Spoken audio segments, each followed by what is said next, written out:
মহান আল্লাহ তাআলা মানুষকে জোড়ায় জোড়ায় সৃষ্টি করেছেন। স্বামী ও স্ত্রীর মাঝে যে পবিত্র ভালোবাসা দিয়েছেন, এর মধ্যে রয়েছে আল্লাহর অশেষ রহমত ও বরকত।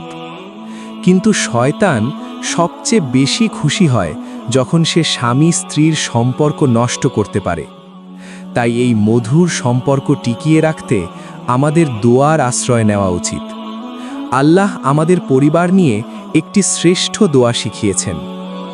হে আমাদের প্রতিপালক, আমাদের স্ত্রী ও সন্তানদেরকে নয়ন প্রীতিকর করে দিন এবং আমাদেরকে মুত্তাকিদের নেতা বানান।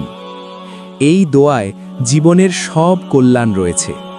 পরিবার সুস্থ থাকুক, নিরাপদ থাকুক, কল্যাণের মাঝে থাকুক, সব কিছুই এই এক দোয়ার মধ্যে আছে। তাই আসুন এই দোয়াটি আমরা নিয়মিত করি।